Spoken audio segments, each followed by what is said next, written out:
Africa. One of the fastest growing regions in the world. The youngest continent, where 6 in every 10 people are under 25. With hundreds of different ethnicities and some 2,000 languages, Africa is the most culturally diverse place on Earth. I'm Afua Hirsch. I've been lucky enough to work across Africa as a journalist. And now I'm exploring Africa's history through its extraordinary creativity and culture. I'm looking at how 3 very different countries, Ethiopia, Senegal, and Kenya, emerged from the shadow of empire in the 20th century and are thriving in the 21st. These African countries are reasserting their identities, gaining new recognition for their role as cultural powerhouses. I'm interested in how that's happened and how the struggles for liberation in the past have helped shape today's African Renaissance.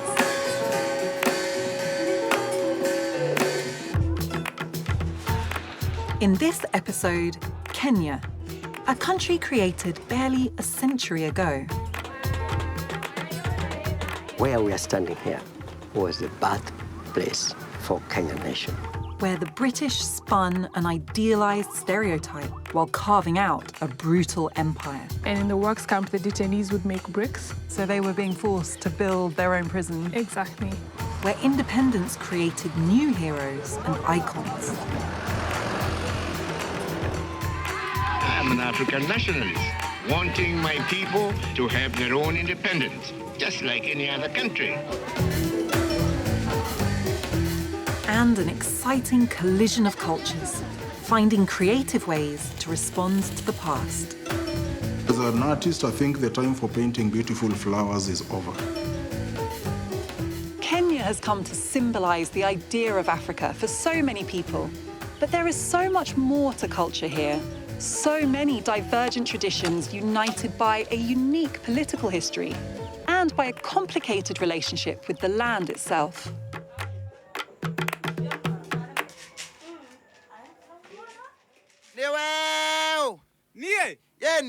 More Africa. More Africa. Yeah, the more Africa. Yeah, more Africa. Where more Africa? Yeah, more Africa. Where more Africa? Yeah. Here's a vision that we in the West tend to think of as quintessentially Africa. More Africa. In northern Kenya's Great Rift Valley, the Samburu, an ethnic minority who are a branch of the cattle-herding Maasai people, use their bodies as a vivid artistic canvas. The Samburu are semi-nomadic, and so their art is portable, a projection of identity and status that moves through the landscape. Animal blood, tree sap, clays, ash, the very materials and dyes the Samburu use in their body art are rooted in an almost symbiotic relationship with their cattle and the land.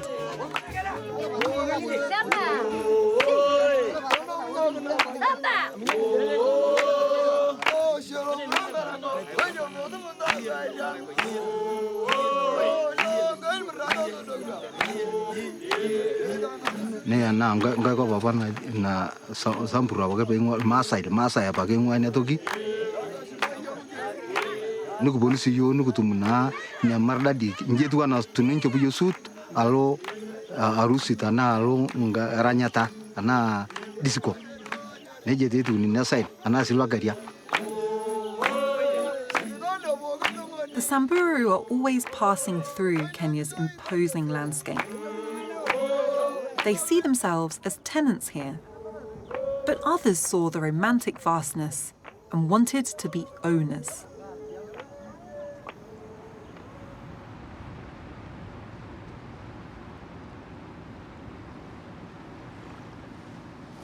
For centuries, the Kenyan coast witnessed the arrival of adventurers, explorers, missionaries, and slavers, all vying for power. But nobody actually tried to plant a flag. It was the arrival of the British at the height of their imperial project who would change all that overnight. The year was 1885. The European heads of state had gathered at the Berlin Conference to put some order on the so-called scramble for Africa. Secretly, and without consulting any Africans, they divided up this vast continent into spheres of influence. With the stroke of a pen, the East Africa Protectorate threw together indigenous cultures, farming peoples like the Kikuyu, Kamba and Giriama, fishing people like the Luo, and semi-nomads such as the Maasai and Samburu in a new country commonly known as Kenya, in the British sphere. The first big British project, a 600-mile railway, snaking inland from the coast to open up Central Africa to trade, to transport colonial officials, troops, and resources.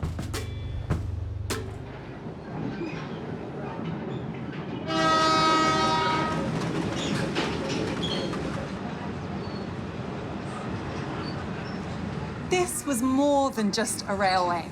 This was a piece of strategic power play, so audacious, so costly, that at the time it hardly seemed possible. More than any other single event, this railway established British control over the land and created the state of Kenya, setting this country on a path from which there'd be no turning back.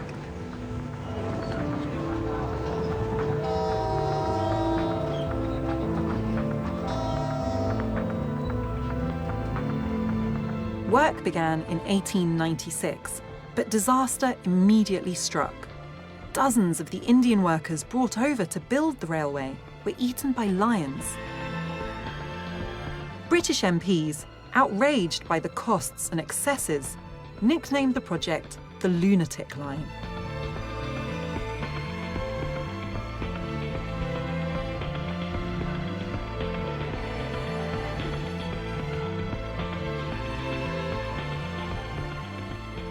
Four workers died for each mile of railway that was constructed.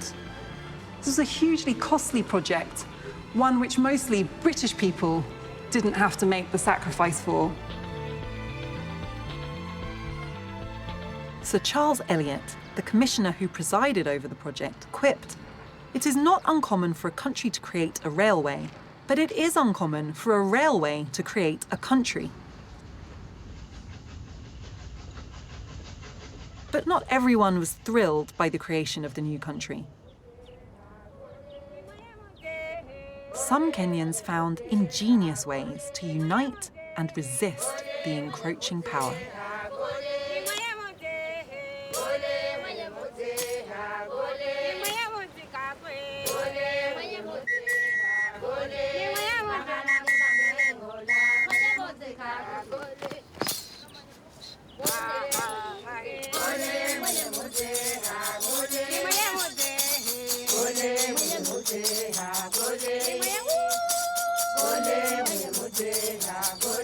This is the Kifudu dance, being performed today to keep alive the memory of Mekatilili wa Menza, a resistance fighter against British rule. Mekatilili inspires contemporary artists and her people to this day. Mekatilili was from the Giriama people, who live predominantly along Kenya's coast. A widow, she had lost brothers to the Arab slave trade and was suspicious when in 1913 the British tried to recruit Giriama men into work in plantations or the army. One day, there was a public meeting where we are standing here. The British administrative officer then, Arthur Champion, came here with his translator. He was called Wanjawamugaya. When you say here, you mean right just where here we in are this standing. spot? Yeah, on this spot we're standing. Arthur Champion said, "I want your boys to join the British Army." And she told Wanjawamugaya, the interpreter, "Can you tell your boss to take one of those siblings of that hen?" He walked there and took one of those chicks, and you can imagine the mother hen reacted very furiously. And he took his pistol and killed the mother hen. Mekatilili also understood what that meant, and she slapped Arthur Champion to the ground. She slapped the Yes, British officer. physically slapping. And Arthur Champion went down. And Now- this is a man who's armed with a gun. Yes. So what did they do? One of them just pulled the trigger and killed one of the claimants. When he did that, the war started. Mekatilili travelled across the country to galvanise a resistance, gathering people by performing the funeral Kifudu dance.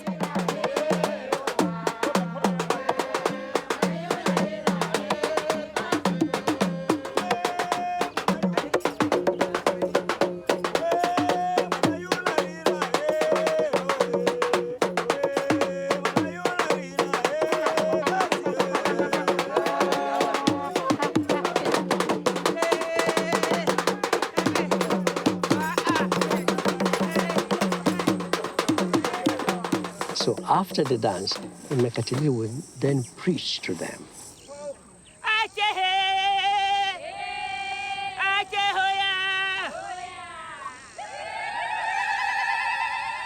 would say, we have a disaster here.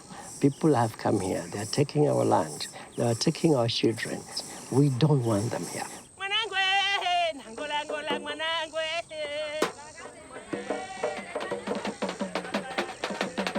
Where we are standing here was the birthplace for Kenyan nation. Mekatilili has become a folk hero, a Giriyama David against the British Goliath. Without money or weapons, with her people dispersed, she took the thing that united them, their culture, and weaponized it for her cause. The British responded by twice exiling Mekatilili, confiscating Giriyama lands, killing around 150 people, and burning 5,000 homes. Slowly but surely, they tightened their grip on their new possession. And what a possession it was. To the British, a space more than twice the size of their homeland, with wild savanna and mountains of eerie beauty packed with exotic wildlife. They saw the opportunity for a white settler colony.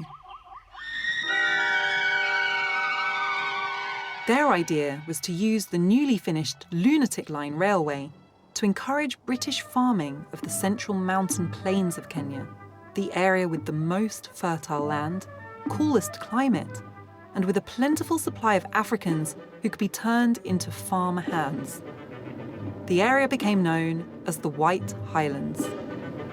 In 1934, the government declared this fertile mountain region an all-white preserve. Native Africans, in this part of the country mainly the Kikuyu tribe, were excluded except as hired servants of their white masters.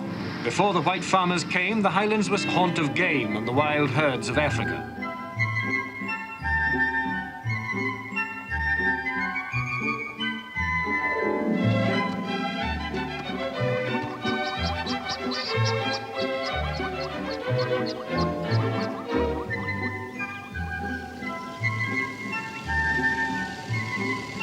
The white settlers were invariably drawn from Britain's aristocracy and landed gentry, people who felt they knew a thing or two about running large estates and who had the money to invest in them. And they also brought with them intense ideas about British culture and civilization, ideas that took on a new dimension in this landscape. But thousands of miles away from the rigid norms of Edwardian Britain, they regarded this as a place that was kind of an Eden, uninhabited and wild, the perfect setting for adventure and freedom. This white romantic vision of Kenya has had enormous resonance and staying power. It's been projected across the world in literature, film, and television. And by one book in particular. I had a farm in Africa at the foot of the Ngong Hills. The equator runs across these highlands, 100 miles to the north, and the farm lay at an altitude of over 6,000 feet. In 1937, a Danish baroness called Karen Blixen published a memoir about her life on her family's coffee farm near Nairobi. She called it Out of Africa. The book documents the attitudes of the upper crust of colonial Kenya, who became known as the Happy Valley Set, the tabloid fodder of the interwar years. It also traces a love affair based on the real-life fling Karen had with the Englishman Dennis Finch Hatton, a story adapted into an Oscar-winning film in 1985. Out of a land of beauty, mystery, and majesty. Out of Africa. The real star was the epic, awe-inspiring landscape of Kenya. The geographical position and the height of the land combined to create a landscape that had not its like in all the world. The views were immensely wide. Everything you saw made for greatness and freedom, and unequaled nobility. That book has done so much to promote an image of Kenya as a blank landscape, a primordial canvas onto which the white nobility, privileged people come to fulfill adventure and romance. And the role of Africans in this narrative is minimal. They've simply existed as accessories to that central white adventure. Nothing like a nice log fire at this time of year, is there? Even when you're right on the equator, in the most luxurious club in Africa, the Mount Kenya Safari Club. And as you'd expect for a millionaire's playground, it really is exotic.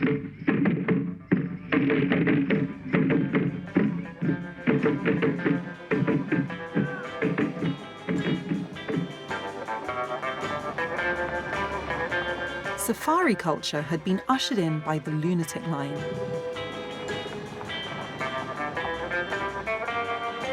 Among early pith-helmeted hunters with their tall stories and trophies was American President Teddy Roosevelt in 1910. But it was after the 1940s and the establishment of Kenya's vast national parks that safari's promise of adventure and sighting big game fueled large-scale tourism, people in search of their own out-of-Africa moment. And the tourism, in turn, transformed Kenyan art.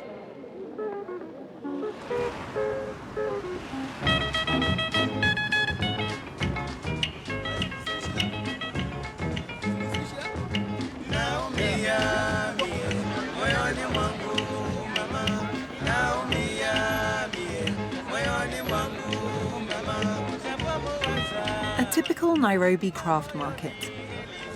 This is where you find the most popular Kenyan art, vibrant celebrations of the country's wilderness and safari animals.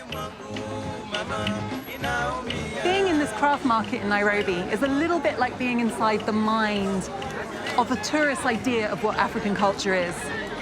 Even though the people who work here work so hard and there is great skill, I can't help but feeling that they're often giving tourists what they want.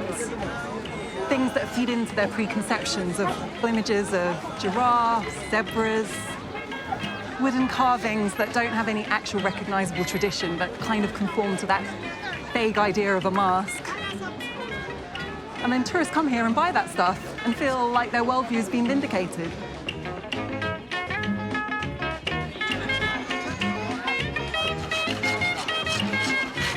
You know this? This is a giraffe.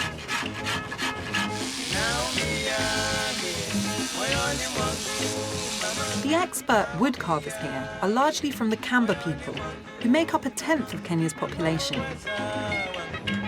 The Kamba art movement began in the early 20th century and invented what some call a colonial modernist style that has been eagerly embraced by the tourist market. Hello. Hello. How are you? We make animals, wild animals. Here in Kenya, we have a national park, we have giraffe. So they see a big giraffe. After there, they go and see a big elephant. After that, there is a rhino and cheetah. That's the most tourist things which they like it. We can make anything, but because of our mind, we are put it there. Tourism likes animals. You're from an ethnic group that has a tradition of carving. Yeah. Can you tell me about that and how did you come to be so good at making things from wood? That's something which I know because that is my grandfather. When we were colonized, he tries to go somewhere when he was naked, no clothes. So he tries to find his head. What am I going to close my body? What am I going to make? I make a shirt from wood. From wood? Yeah. A wooden shirt? Yeah, just to make like this one. Okay. He close there, and he make another thing to close there. So he was, so that he can move because of the colonizing people. That's so because Europeans came, he didn't want to be naked anymore. Yeah. Highly skilled and popular, these Kamba carvers make money from tourists and art about the land at the same time.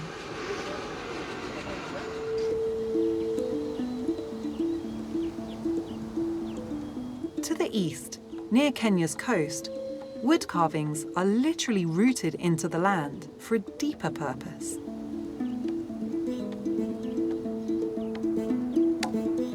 The Giriama people's villages are based around sacred forests called kaya. They believe they're filled with the spirits of their ancestors, marked by carved posts that look like human statues, called vigango. Vigango are designed to represent the dead.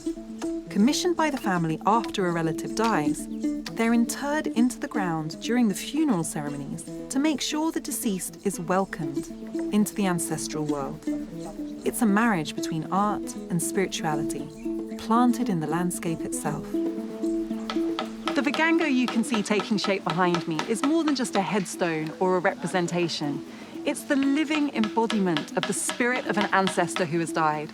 And as long as the vigango remains in the ground here, it anchors that spirit to their home.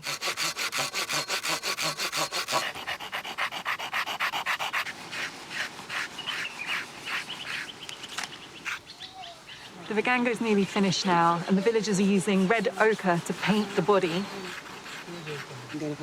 and charcoal to mark the eyes and the eyebrows on the face. Really just putting those finishing human touches so that it looks like the person that it is.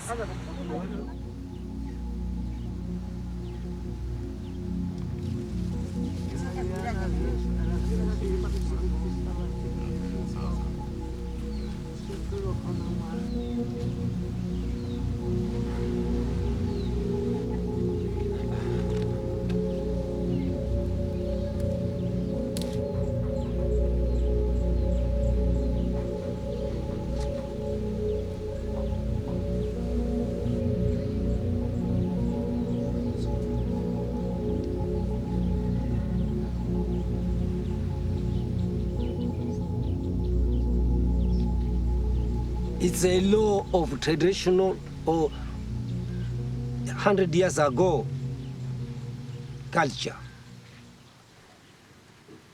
Is the spirit of your ancestor in the kigango? Yeah. What is the purpose of the kigango?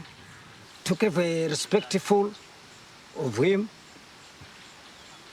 And it's a sort of magnet to pull things, to bring good things to you. You do it, kigang for him, and he release good things to approach you. When you made the vigango, did good things happen? When they put that kigango, after 6 months, I managed to build this house because my work, herbalist, treatment, it was paying well. So it brought you prosperity? Yeah. So it really changed your life? I changed. Sometimes these traditions have brought the wrong kind of attention. Unfortunately for the Giriama, over decades, thieves and unscrupulous dealers have targeted vigango, uprooting them to be sold to Kenya's booming tourist market. Only now are some vigango being successfully repatriated from the private collections and public museums where they've ended up all over the world. If somebody came and took this kigango away to sell it, what do you think would happen to the person? If a person who is a thief, a great thief, to come and steal, very simple. Just to come here, just root as a cassava, you carry it there and you are in for it. you won't escape. You won't escape. You die or become mad. Do you think this Kigango will be here for a long time? Even I'll pass through and it will remain here for a century. Even your granddaughter will come and sit here if we're still alive. There's been a real trade in Vigangos over the past century or so, and I can see why people value them. But when you understand what they mean in this culture, they're so much more than an interesting piece of art. They're inhabited by the spirit of an ancestor, and their purpose is to anchor that spirit to their home here. So the idea of taking them away and trading them for money is a violation of everything that they represent. Back in the 1950s, Kenyan resistance to the violations of colonialism was mounting. As the British imperial project in Kenya reached its peak, more and more Kenyans were being excluded from their own land and being forced to work for white farmers.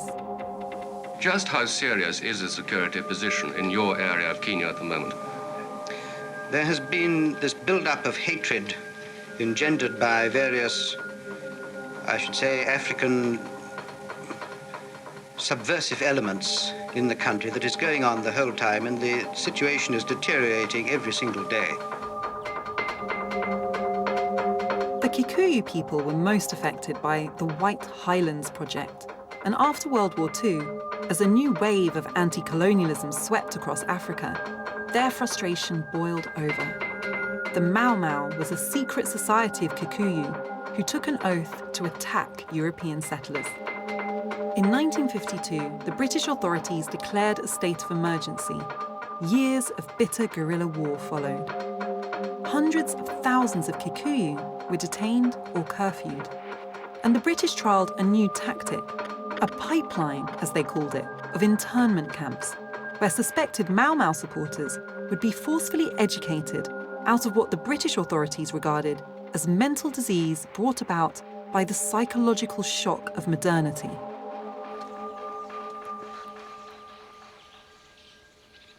This is Mweru Girls' School, outside Nyeri, North Kenya.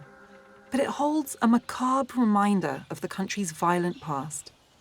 Tiana Chow is part of a younger generation of Kenyan historians, documenting the internment sites that still survive.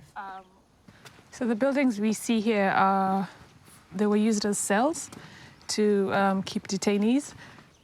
You can see barbed wire on the roof. Gosh.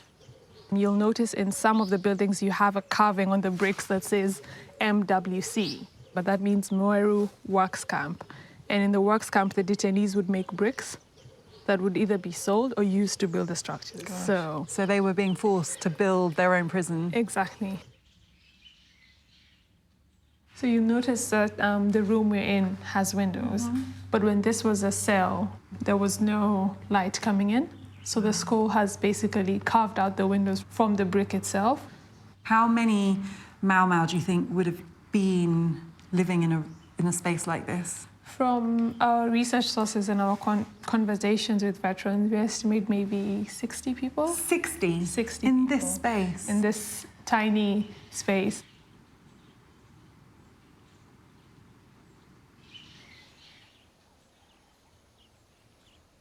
This is a torture chamber. Torture chamber for the camp. You'd be kept here alone with very little food and very little water for a period of a number of days. Extent, I don't know if you can see it now, but they would put water, they would fill the room with water, and you couldn't sit or sleep, so you just have to stand. That's horrific. Do people still feel critical of Mau Mau? Because there was a level of violence involved. Everyone selectively chooses what they want to remember and what they don't want to remember. And you have very many factions that say that Mau Mau was, they were savages and they killed people. You have some that say they fought for independence. You have some that say that they gave us Kenya as we know it today. People who were part of Mau Mau, who fought alongside them or who suffered because they were deemed Mau Mau, were the sacrifices they made respected and remembered once Kenya gained independence? A lot of them left detention just to find out that their land had been taken the ancestral land. So they didn't have any land.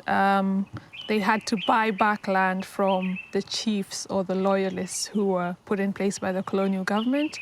Their families had separated. Some of their parents or their siblings had died. So they came out of detention, I think both physically and mentally, in a very deprived state, which continued onto independence. So it was either you abandon Mau Mau or you just wither away, yeah. If this episode of British history seems unfamiliar, it's no accident. The British worked hard in the 1950s to spin their own version of events. The British needed to keep the public at home and allies like America on board with their dirty war in Kenya. They turned to cinema in its golden age to do that job. A series of starry, big-budget feature films were made and released during the insurgency. Today, these African westerns are a fascinating, forgotten window on the propaganda war in the twilight years of empire. Here's one example, Simba. In Simba, Dirk Bogarde plays a character full of doubt and distrust about Kenya, as the brother of a British farmer who has been murdered by the Mau Mau. 60 years ago, when the first white men came here, these Africans were hardly down from the trees. How can they be rational, adult human beings? No, they're children. When Mary was 6, I wouldn't have let her play with this. What this scene sets up is a very familiar narrative to me. Africans are like children. They can't take responsibility for themselves. They need to be ruled over with a firm, responsible hand that can only come from white settlers. And this all comes through the voice of the white farmer who speaks from a position of experience and authority, having really been out there. And at the same time, he says this in front of 2 African house servants. And in contrast to his eloquence, his rant, his passion, his knowledge, they are silent. It's dishonest because it's claiming to show some kind of interest in the future of Africans. But it's not really doing that. It's about British self-interest. And even worse, I feel that debate is still playing itself out now. If you think about the discussions about aid and development in Africa, it's still white British people sitting in a room talking about Africans as the needy recipients of their charity and generosity. That continues today.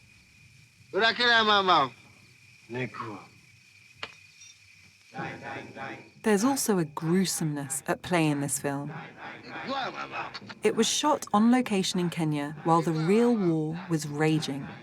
Made with the help of the British Kenyan authorities, it was not just biased, but according to contemporary press reporting, exploitative. The Mau Mau initiation ceremony involved real Mau Mau insurgents who were taken from a prison by the company that made this film, and shortly after filming, they were executed by the British for their role in the Mau Mau insurgency.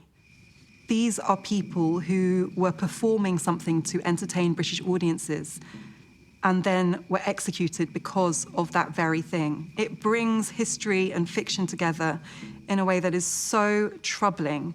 And it means that as an audience member, I've now been entertained by something which I know cost these Kenyan men their lives. The film climaxes with an attack on Bogarde's farm and the murder of an African doctor trying to mediate. This is a threatening scene. You are meant to feel afraid of these Africans. They represent senseless violence, savagery, versus the virtues of civilization and reason. I think this scene taps into a very old fear, this image of being under attack, this invasion of violent, dark-skinned people. You see it in stories about the empire. You even see it in the way that immigration is discussed, this idea of being swamped or swarms or floods of people who are coming to threaten peace and security.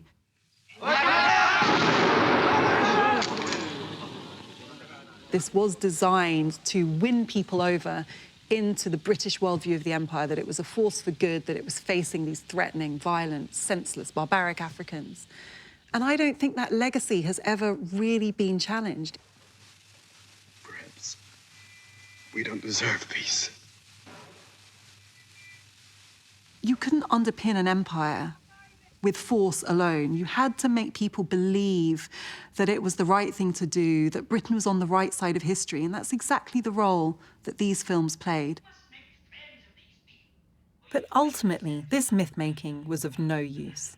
The Mau Mau insurgency was the beginning of the end for British rule in Kenya.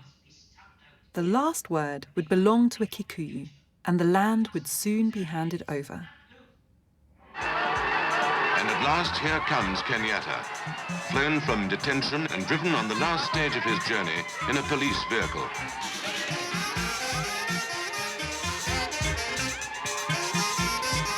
Jomo Kenyatta, a Kikuyu who'd been imprisoned by the British on trumped-up charges of being a Mau Mau leader, led Kenya to independence in 1963. It only remains for me to present to you, Mr. Prime Minister, these constitutional instruments which established Kenya's independence.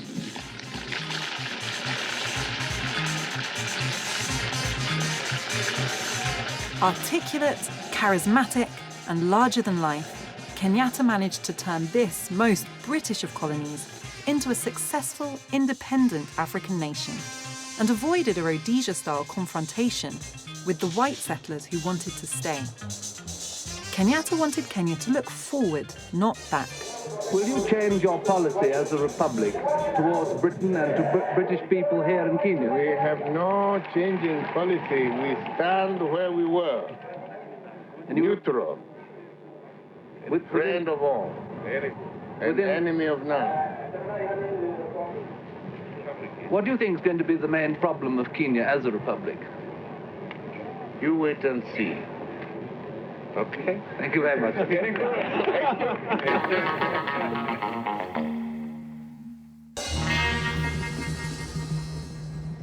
Nothing better expressed Kenyatta's infectiously optimistic vision than new architecture. Central Nairobi, once a backwater railway siding, was transformed into a teeming metropolis, defined by African modernism, daring new buildings, even heroic designs in concrete and steel. Kenya's first major contribution to that modernist wave was this building in central Nairobi. It was built by the first president of Kenya, Jomo Kenyatta, who, in a not uncharacteristic case of showboating, named it after himself, the Jomo Kenyatta International Conference Centre, built as a headquarters for his political party. With its cylindrical tower rising above Nairobi at 32 stories, it was by far the tallest structure in East Africa right up until the late 1990s. Inside, it has a magnificent auditorium shaped like a traditional dwelling. The design was by a Norwegian, Carl-Henrik Nostbye, but it's a building particularly suited to the tropical Kenyan climate. A bold use of concrete in airy, open galleries and terraces, without the windows and insulation you'd need in Scandinavia. In African buildings like this, modernism was set free. I feel like there are so many stereotypes and cliches about African cities, and this building is just one of so many examples, albeit a very impressive one, of how Africans decades ago were already thinking in big, ambitious, modernist terms about the future, and using architecture like this to realize that vision. Post-independence Nairobi was an economic magnet, pulling Kenya's diverse peoples into an exuberant melting pot. And they found a common language in music. As the city grew after independence, workers from across the continent brought with them different styles and ways of playing music. Benga fused these styles.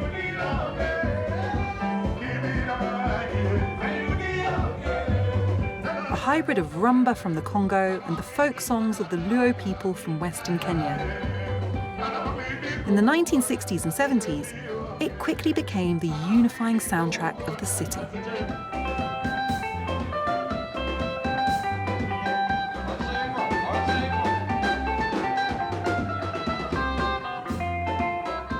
It's a very big band. So when we do practice, everybody contributes. Like you come with a song and then everybody contributes. So what's your role? My role, I sing. And is there usually one singer or more than one singer in a benga band? We are many singers. Now, how are the vocals in benga? Very sweet. Yeah.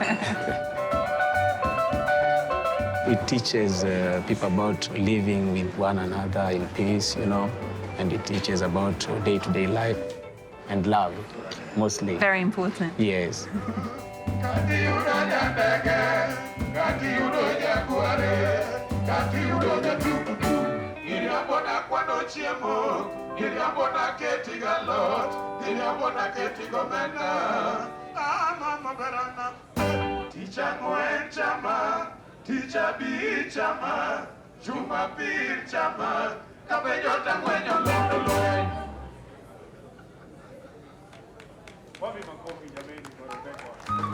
Is it something to do with the city and the way people go to work and they want to relax that help benga thrive? It is, because if you see around the people who are here, we have doctors here, we have lecturers here, and then after they come from work, they want to, you know, to chill their mind, so they come here, and when we play music, they go home, they feel better.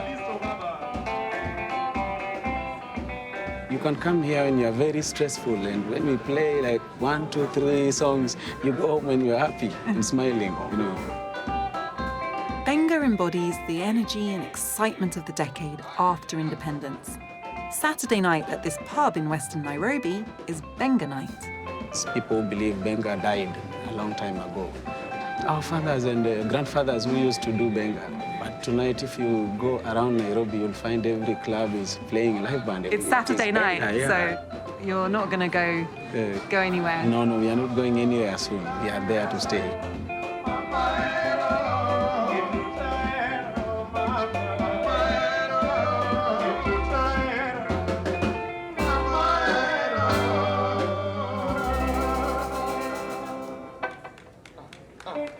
Thank you.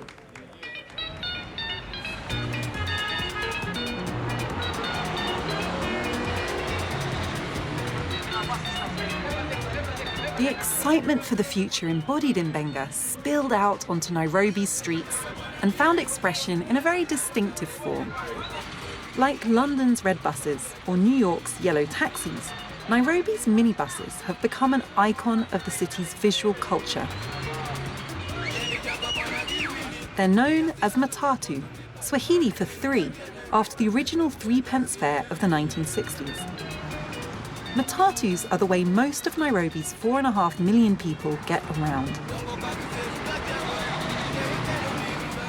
Congestion is a challenge in the city. Many commuters spend hours in matatus every day. Given that Nairobians spend so much time waiting for or sitting in matatu, perhaps it's no surprise that they've eventually become part of this city's identity, unofficial Nairobi mascots. They're brash, chaotic, noisy, but they also have free Wi-Fi. They're entrepreneurial and full of life. Today, matatus are an unlikely outlet for creativity. Drivers need to compete to attract paying passengers.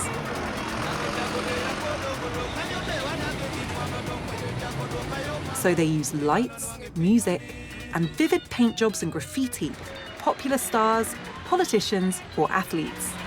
If you think about it, matatus are really Nairobi's most visible version of street art. It's just that in this case, the canvas is always on the move, transporting its ideas and images round and round the city.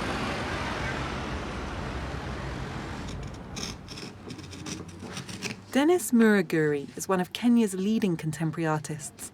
He depicts the chaotic beauty of Nairobi's street life through mixed media prints and paintings.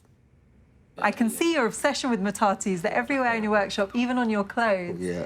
What is the obsession with matatus? I just grew up loving matatus, and I grew up next to a bus park. They are more than just a vehicle that takes you from point A to B. They are kind of concept boxes. So you find matatus with they try to outdo each other with some ridiculous paint jobs and plasma screens, loud music, performances by the operators. You could say that the Matatu experience encapsulates a lot of the challenges of life here, sitting in traffic, not being able to guarantee your safety, a level of chaos and noise. Yeah. So you're deliberately countering all of that negativity by actually actively celebrating the good parts. Yeah. Matatu without passengers and operators is just a shell. It becomes alive when people come into it. That's the most beautiful thing about them.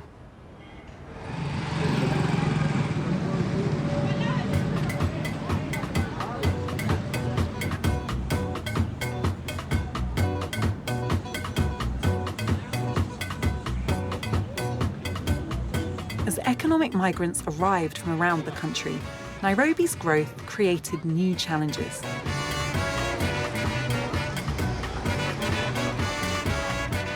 Today, as many as 2.5 million people live in slums like this across Nairobi, almost 2/3 of the city's total population, but on just a tiny fraction of the land.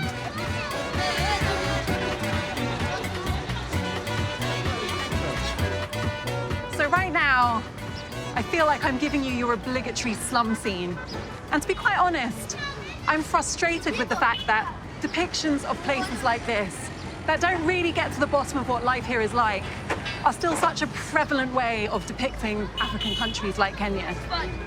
This is a difficult place to live. There are challenges here, there's poverty, but it's so much more complicated than that. There is so much more going on here. There is such an order to life here that you can't really understand just by looking at tin shacks or rubbish dumps. And one of the things that's going on in areas like this is a really interesting creative scene that's often not what you would expect.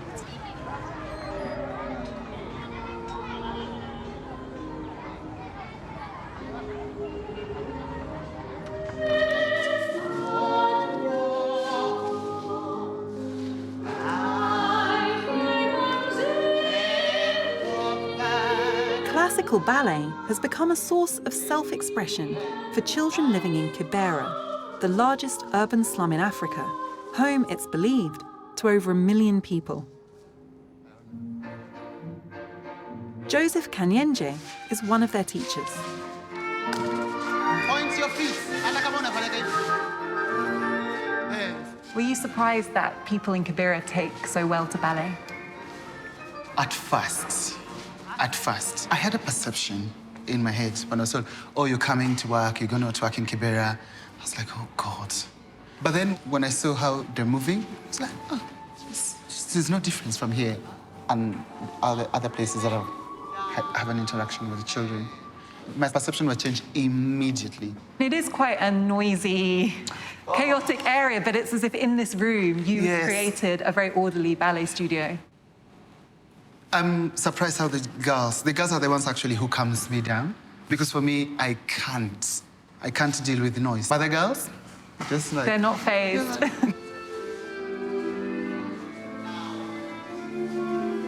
Do they face hardship? Of course they do have their own hardship. But you never see it. They're always happy. They're always coming to school. You see them chatting around. You see them when you ask them, how do you say that? Kibera is a nice place. It is a nice place. It really is.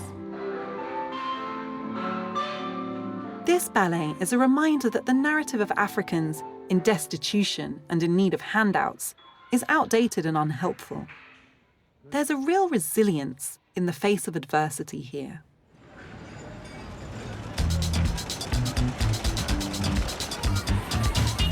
Exploring even further beyond the cliché, we find the very material of the slum inspiring a whole new art movement. Meshach Oyero is one of a new generation of artists producing recycled art. A sculptor, he works to upcycle the junk the slums produce and turn it into something positive. I have to say, it's a little bit hard to see at the moment. This pile of rubbish, it's kind of covered in flies, quite grimy.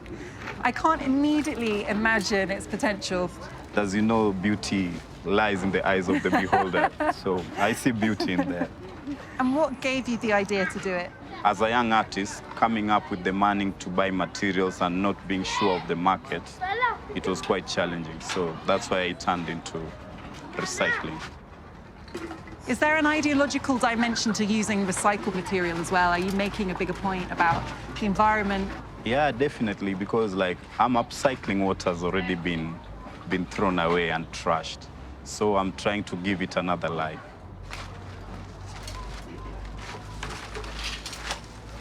How do you pick one chain from another? They're slightly different colors, lengths. Different chains make different pieces. There are pieces where I want really smaller chains, like these ones are small, and you can see they have like some beauty in them. This particular one, I work with when I'm doing maybe a face or a tiny piece. And then the other pieces where I have to use fat chains like this. That's a lot chunkier. Yeah, a lot chunkier. So this particular one I can use when I'm making maybe the body and I need to cover lots of bulks. I will easily use this one when I'm like making quite a humongous piece. Okay. Yeah, because mostly I need to cover all the blank spaces around. You see this kind of piece? It's aluminum, but also the aesthetic in it is quite beautiful. I really can't wait to see what you're going to do with all this stuff.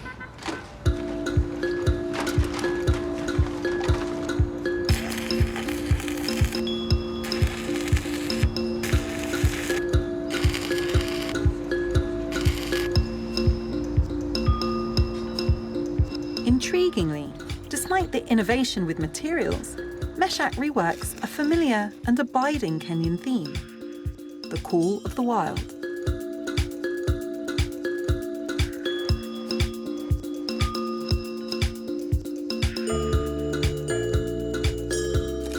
They say charity begins at home, so my first audience where I would like the message to go to are my fellow countrymen.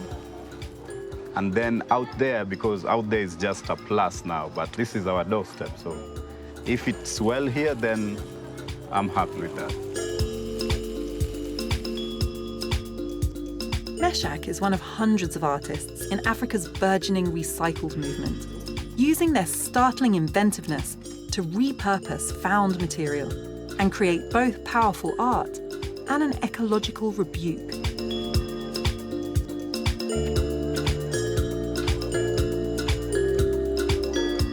The world is listening. African recycled art now has a global reach, featured in exhibitions and prestigious institutions across the world, and collected by the likes of Bill Clinton and the Swedish royal family.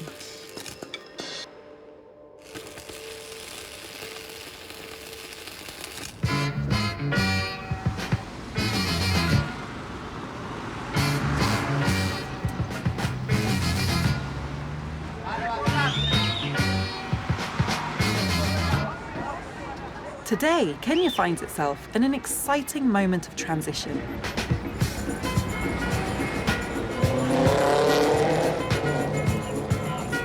With a dynamic, young population, responding with huge creativity to the challenges of urban life, Nairobi buzzes with energy and expression.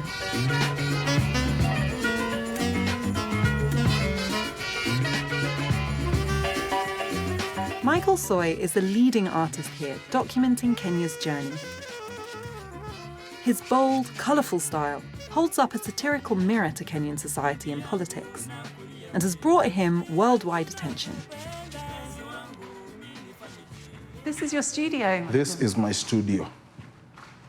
You have a really distinctive style, very accessible. It really hits you, and your messages are there to see. What I try to do is make it as simple as possible, to a point where if you stand there and don't get it, then there's something wrong with you. Make it as simple as possible. I mean, Yes. tell me about this one. This is a... This is a piece I did last year after the election. There's a lot of Kenyans who were killed by policemen because people contested the results of the election.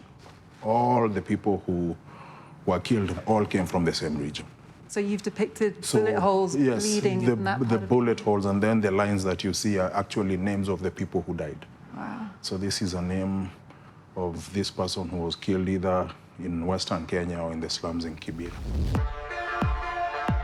Michael is painting a series he calls China Loves Africa, questioning the growth of Chinese power in this region and asking again, who owns the land?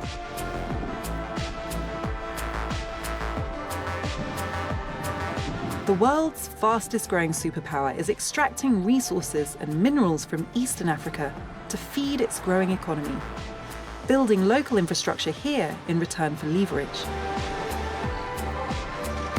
In Kenya, the Chinese loaned $3.6 billion for a new railway line, running alongside the old lunatic line as part of its Belt and Road initiative. Kenyans were hired to help build the line, but almost always under Chinese supervisors. Many, like Michael, worry about the debt trap in which Kenya now finds itself. I haven't seen that many artists in African countries where China is now so heavily involved. Yes. Critiquing it in their painting. First of all, it is not a critic. Really? A lot of people think that I am criticizing, but it is not a critic. The question now that everybody needs to ask themselves, how did China find itself in Africa? China was invited to come into Africa. By who? By the Africans themselves. If I talk about this particular piece, all these men, you will realize some of them are very fat. You understand? But you've also infantilized them and you've put them in their underpants. Yes. They look dependent now. The reason why I make them fat is because the people who are benefiting from the generosity of China are not the ordinary people, it's the politicians. When you hear of the railway, people connected in government will go and buy the land from the peasant farmers for nothing, for next to nothing, like $100 per acre. And when the railway was proposed, they now sold the land back to government for like 100 times worth what they bought it for. The people who are suffering are the citizens who are going to be paying some of these loans. If you have a 10-year-old kid right now, by the time they're 20, 25, they'll still be servicing the loans that we got to build the railway to Mombasa. Me, I will not blame China. China is doing what it feels is its own interest. Is this potentially, though, the new imperialism? It's more subtle. It's potentially even more long-lasting and definitely omnipresent. No, I think the British came with the Bible first and managed to convince everybody. And then the guys with the guns came later. The Chinese are coming with money, and, when you have a continent that consistently thinks that we are poor, we are poor, we are poor, we are poor, and come and offer money, then trust me, you will get into whatever corner of the country you want. As an artist, I think the time for painting beautiful flowers is over, I try to do a lot of work that revolves around social issues, things that affect the normal Kenyan on a day-to-day basis. So I am documenting certain moments, maybe probably for posterity. A kid sitting in a classroom in 40, 50 years' time from now can get a book, look at it, and kind of get an impression of what Nairobi was like back then. Kenya has attracted outsiders too often for the wrong reasons.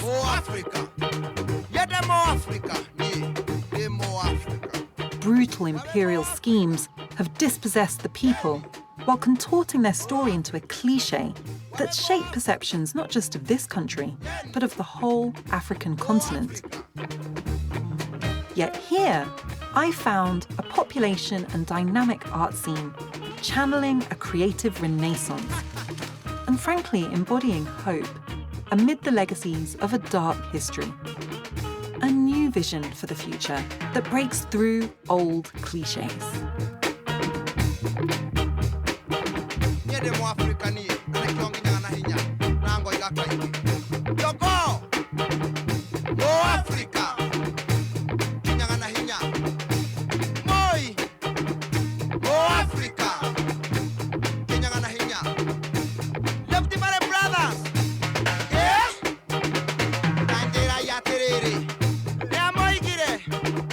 Idere njora, tuti ke tora tore agera.